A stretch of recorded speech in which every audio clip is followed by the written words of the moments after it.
سلام طعني هبلنا زخبركم تخاتاتلتي بويتنا ميديا زيناتاتنا يزعلت حيزنا مصينا لنا فلماكن نقند ديار استاتام دكتور دبرصيان قبر مكائل بزعبا اسمرا اني ومصير زتوحلل ጉዳይ መልስ ይብል بزعبا دكتور دبرصيان حدش حابريتا تسمع زتمرصو حيلታት مكلخال تግራይና ወልቃይት ከዛምቶ ከም ዝተዳለው ተሓቢሩ ኣብ ወልቃይት ኦፕሬሽን ምጅማር መድላዋት ከም ዝተወደአ ተገሊጽ على 17,000 ሰራዊትና ወልቃይት ንኸዋፈሮ ከም ዝተዳለው ተፈሊጥ በአንፈት ቆራሪት ኣብ ዝርከቡ ከባቢታት ተከዘ ዝነበረ ሰራዊት ምክልኻል ካብቲ ቦታ ነቐይለ በመውፃና ብሕሞራ ገጽ ከም ዘቕነዐ ተገሊጽ ካብ ሕሞራ ሓድሽ ሓበሬታ ተረኺቡ ኮሚሽን መጽናዕቲ ጆኖሳይድ ትግራይ ብሰንኪ ኮይናት ኣብ ትግራይ ዝበጽሐ ዕንወት ዘርኢ ዝርዝር ሪፖርት ዕላወ ከም ዝገብር ኣፍሊጥ ዝብሎን ካልኦትን ኣለውና ሕጂ ድማ ናብ ዝርዝሮም ፈልማግን ቻናልና ሳብስክራይብ ምድላዋትና ድማ ላይክን ሼርን ብምግባር ቤተሰብ ይኹኑ ሰናይ ምክትታል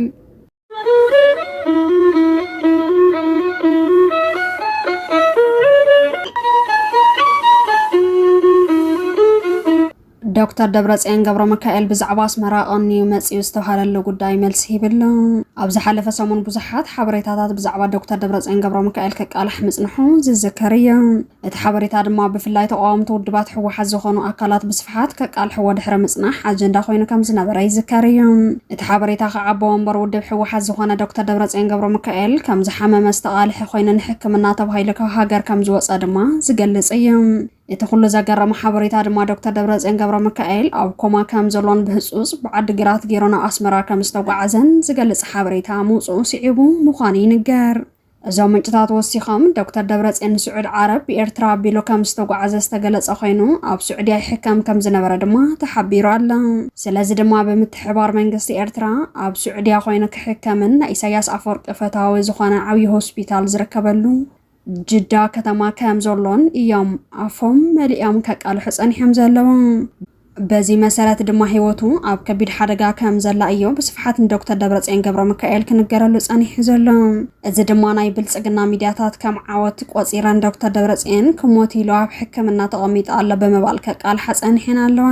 ብመሰረት እቲ ሓበሬታ ከዓውድ ብሕወሓት ዕላዊ መግለጺ ክህበሉ ጻውዒት ክቐርብ ጸኒሑ እዩ يخون برلو ميكالي حدش زينا بزعبا دكتور دبرصيان تسمعي الله እቲ حدش زينا دما دكتور دبرصيان اخيوا كونفرنس حزب تግራይ ዝመርሕ ዘሎ ኮይኑ ኣብቲ ዝመርሖ ዘሎ اخيوا ከተማ መቐለ ድማ ዕላው መብራህርህ ብዛዕባኡ ከም ዝሃበ እንዳተነገረ ይርከብ ደገፍቲ እቲ ውድብ ዝኾኑ ተሳተፍቲ ኣካላት ድማ ብዛዕባ ዝሓበሬታ ዝሓተቱ ኮይኖም ብዕሊ ዶክተር ደብረጽዮን በኣስመራ ኣቢሉ ንስዑድያ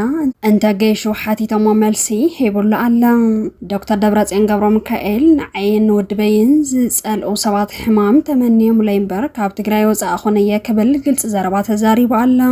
ኣብ ጽቡቕ ኩነታት ጥዕና ከም ዘሎ ዝገለጸ ዶክተር ደብረጽዮን ገብረ ሚካኤል ናብ ዝኾነ ይኹን ሕክምና ከም ዘይገሸውን ሎሚ ኣብ ዝውዕለ ኣኼባ ምግላጹ ተሓቢሩ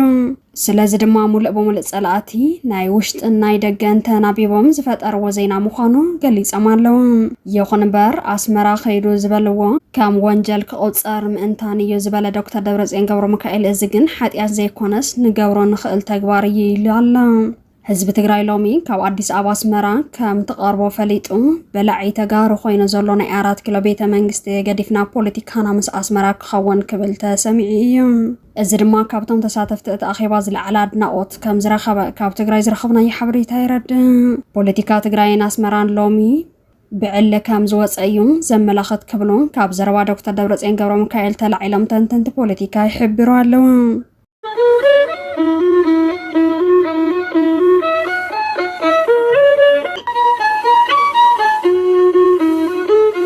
ዝተመረጹ ሓይልታት ምክልኻል ትግራይና ወልቃይት ክዘምቱ ከም ዝተዳለው ተሓቢሩ ኣብዚ ሕጂ ሰዓት ወልቃይት ኦፕሬሽን ምጅማር ምድላው ከም ዘሎ ክግለጽ ጸኒሑ እዩ እዚ ኦፕሬሽን ድማ ካብ መጠን ዝለዓለ ዝተሓላለኸ ምዃኑ ናይ ወጻኢ ሓይልታት ኢድ ከም ዘለዎ እንዳተሓበረ ይርከብ በዚ መሰረት እውን ነዚ ዝተሓላለኸ ኦፕሬሽን ወልቃይት ዝኾኑ ኣባላት ሰራዊት ትግራይ ናብቲ ቦታ ከም ዝዘምቱ ይሕበር ኣሎ እዞም ተመልሚሎም ዝተመረጹ ኣባላት ሰራዊት ትግራይ ድማ በዋናነት መሬት ወልቃይት ነጻ ከውጽኡ ዝተዓለመ ምዃኑ ይንገር بفلاي سراويت إثيوبيا نمكلخال زلعلة تلقو سراويت تجراي مخانو دات حبر يركب كم زفلت على 10 شح ولا سراويت تجراي نقول قايد كم زوافرو زقلص حبريتا مزرقحي ذكريا بزي مساراتون أول قايد زلو عتقوات دمك أزودو بسراويت تجراي عتقامنا مفتح مقصقاص كم جمرة يحبر الله بزي مساراتون أبي أحمد كاب تجراي على 10 شح سراويت نقول قايد نخوافرو كم زتدالو كم زفلت دات جلص يركب نزل سعود مؤذب منجس تجراي مادتون جزاوي محدار تجراي فلتو كم زخانن تقبلنت كم زرخبن سراويت تجراي مريتنا مملاس كم زوافرن فليتو الله بتوسخ وناب سودان زصنحه ابالات دي اف اوبريشنال قايت كم زساتفو كحبر صنحي ايوم زوص زلو حبريتاتات كم زملخت ودما سراويت ايثيوبيا تلمت دي اف نمفشال ناب زبزح كبابتات معراب تجراي يخطط مهلاو يجلص الله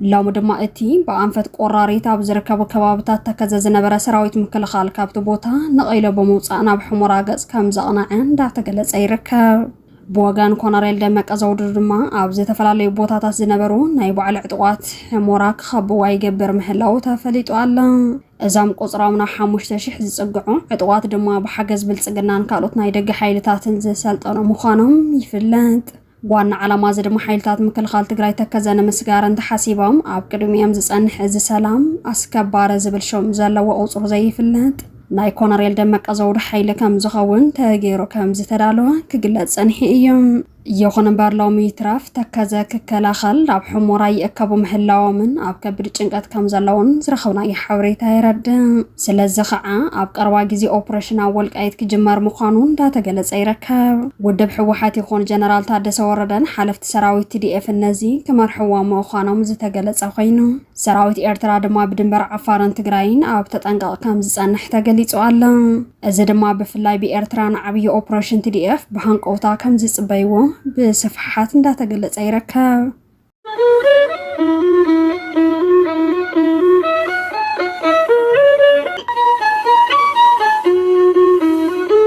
كوميشن مصنعات جينوسايد تግራይ بسنك خوينات ኣብ ትግራይ ዝበጽሐ ዕንወት ዘርኢ ዝርዝር ሪፖርት ዕላው ከም ዝገብር ኣፍሊጡ ኮሚሽን መጽናዕቲ ጀኖሳይድ ትግራይ بسنك خوينات ኣብ ልዕሊ ትግራይ ዝበጽሐ ዕንወት ዘርኢ ኣብ 6 ዝተጠርነፈ 22 ሪፖርታት ዝሓዘ ዝርዝር ሪፖርት ኣብ ቀጻሊ ሰሙን ዕላው ከም ዝገብር ኣፍሊጡ እቲ ኮሚሽን ዘዳለወ ሪፖርታት ውጽኢት መጽናዕቲ ኣመልኪቱ ንጋዜጠኛታት መብርሂ ሂቡ ኮሚሽነር ኮሚሽን መጽናዕቲ ጀኖሳይድ ትግራይ ኣይተየማነ ዘርኣይ ዓለም ለኸ ምዕቀነታት መሰረት በመግባር ኣብ 92 ምዕቆብ ማእኸላት ሓዊሱ ዝተፈላልዩ ሪፖርታት ከወጹ ምጽናሖም ገሊጾም እቲ ሕጂ ዕላው ዝኾነ ሪፖርት እውን ናይ ዝመቐጸልታ ዝኾነ ኣብ መሰረታዊ ግልጋሎት ትምህርቲ ሓድግታት ትግራይ ጥዕና ማሕበር ቁጠባዊ ዕንወት ዝደሃሰሰ ሪፖርት ኢሎም ምሕጂ ብፌደራል መንግስቲ ዝወፀ ኣብ ልዕሊ ማሕበር ኢኮኖሚ ትግራይ ዝበፅሐ ዕንወት 20 ቢልዮን ዶላር ዝብል 33 ሚእታዊ ዕንወት ትግራይ ጥራሕ ዝደሃሰሰ ከም ዝኾነ ገሊጾም ኣብ ትሕጂ ዝተዳለወ ሪፖርት ጠቕላላ ዝበፅሐ ዕንወት ዓይነት ዕንወትን ብመንዓኒ ዝብል ብዝርዝር ከም ዝወፅእ ገሊጾም እቲ ሓደ ዕንወት ማሕበራዊ ዘፈር ኮይኑ ኣብ ውሽጡ ትምህርቲ ጥዕና ቅርስን ሃይማኖትን ከምኡውን ማሕበራዊ ትካላት ዝሓዘ እዩ ካልኣይ ዕንወት ድማ መሰረተ ልምዓት ኮይኑ ልምዓት ከተማ መንገዲ ሓይሊ ኤሌክትሪክ ቴሌኮሙኒኬሽን ሚድያን ዝሓዘ እዩ ሳልሳይ ተፈጥሮ ሃፍትን ከባቢያዊ ኣየርን ሓመድን ማይን ደኒ ጸሬት ከባቢ ሃፍቲ እንስሳ ኣዝራእትን እንስሳ ዘገዳምን ዘካተተ ራብዓይ ዕንወት ኢኮኖሚ ስድራ መሰረት ዝገበረ መጽናዕቲ መንግስታውን ናይ ውልቀን ሕርሻ ማኒፋክቸሪንግ ኢንዱስትሪ ወሃብቲ ግልጋሎት ትካላት ንግድን ፋይናንስን ዝሓዘ ምዃኑ ገሊጾም ሓምሻይ ጾታዊ መጥቃዕቲ ሻድሻይ ድማ ዕንወት መንግስታዊ ምሕደራ ፍትሒ ጸጥታ ፋይናንስ እቶትን ህዝባዊ ምሕደራን ምርመራን ዝሓቆፈ ሪፖርት ምዃኑ ኣረዲኦም እቲ ሪፖርት ብቋንቋ እንግሊዝኛ ዝተጻሕፈ ኮይኑ ኣብ ትሕቲ ግዝያዊ ምምሕዳር ዘለዎ ቦታታት ዘጠቓለለ እዩ ኢሎም ካብ ተመዛበልቲ ምዕራብ ትግራይ ዝተረኸበ ሓበሬታ ዋላ እኳ እንተሃለወ እዚ ንምዕራብ ትግራይ ስለ ዘይውክል ኣብ ቀጻልነቶም ዝቐረዩ ቦታታት ዝውክሉ መጽናዕቲ ክካየድ እዩ ኢሎም እዚ ሪፖርት ክወፅእ ዝኽኣለ ዳግም ሕውየት ትግራይ ንምርግጋጽ ፍትሒ ዘይረኸበ ትግራዋይ ብምህላው ፍትሕን ክረጋገጽን ንታሪኽ እውን ተሰኒዱ ክቕመጥ ስለ ዘለዎን ከም ዝኾነ ኮሚሽነር የማነ ገሊጾም ኣብ ልዕሊ ተጋሩ ዝበፅሐ ቅትለት ደቂ ሰባት ግፍዒ ይኹን ካልኦት ጨፍጫፋት ዘርኢ ጠቕላላ ሪፖርት ድማ ድሕሪ 2 ወርሒ ክወፅእ እዩ ኢሎም ኣብቲ ጋዜጣዊ መግለፂ ኮሚሽን መጽናዕቲ ጀኖሳይድ ትግራይ ዕላዊ ገጹ ዌብሳይት እውን ዕላዊ ገይሩ ኣሎ زيناتات ناي زعلت نزيمي موصل نيرام سلامة كتتالكم نمسكن سلام